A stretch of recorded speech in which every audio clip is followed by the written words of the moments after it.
Years after witnessing the death of Maximus at the hand of his uncle, Lucius must enter the Colosseum after the powerful emperors of Rome conquer his home. With rage in his heart and the future of the empire at stake, he looks to the past to find the strength and honor needed to return the glory of Rome to its people.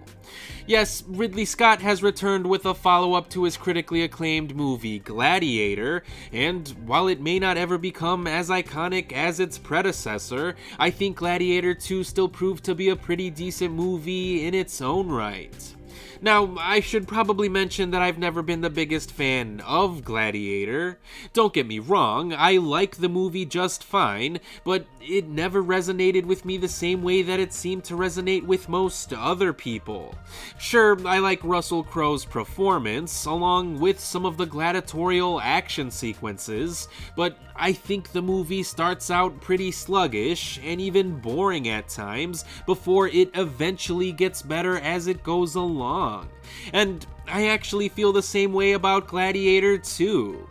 Yes, the sequel also starts out feeling pretty sluggish and boring before it too eventually gets better as it goes along. But aside from the pacing and the general feel of the movie, the narrative is also structurally similar to that of the first film as well. Meaning, the plot of the sequel is basically the same plot as the original.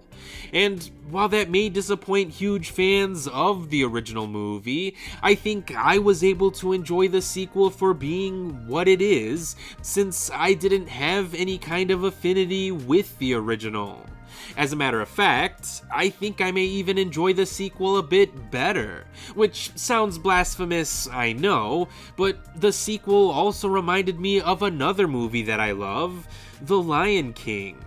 Lucius, the rightful heir to the throne, grows up and lives a content life far away from where he was born, but after some reflecting and being told to remember who he is, he fights to take back his rightful place as emperor. That's the story of Simba, and it actually really worked for me here. I mean, if Top Gun Maverick can feel a bit like Star Wars A New Hope, then I think it's okay for Gladiator 2 to feel a bit like The Lion King. And even if Gladiator 2 is nowhere near as good as Top Gun Maverick, I still think it proved to be one of the better legacy sequels of the past few years. Ridley Scott can be a bit hit or miss, but his direction on this movie was admittedly solid. Paul Mescal, Pedro Pascal, Connie Nielsen, and Joseph Quinn were all good in their respective roles, but Denzel Washington definitely stole the show here. The action sequences were all historically inaccurate, but quite entertaining nonetheless, and all of these elements made up for how dull and convoluted the story could feel at times. But even though the movie did have a fair amount of issues, I still managed to enjoy it overall. I wouldn't say that it's my favorite movie of the year or anything, but if you were in the mood for a decently solid action film, then I think Gladiator 2 would satisfy that itch for you.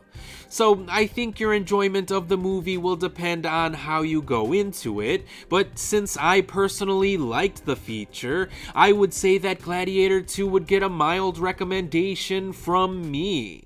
I would definitely be interested in seeing what a third Gladiator movie would look like. I just hope it doesn't take another 20 years to make, or that the movie would begin with a recap that looks strangely like AI.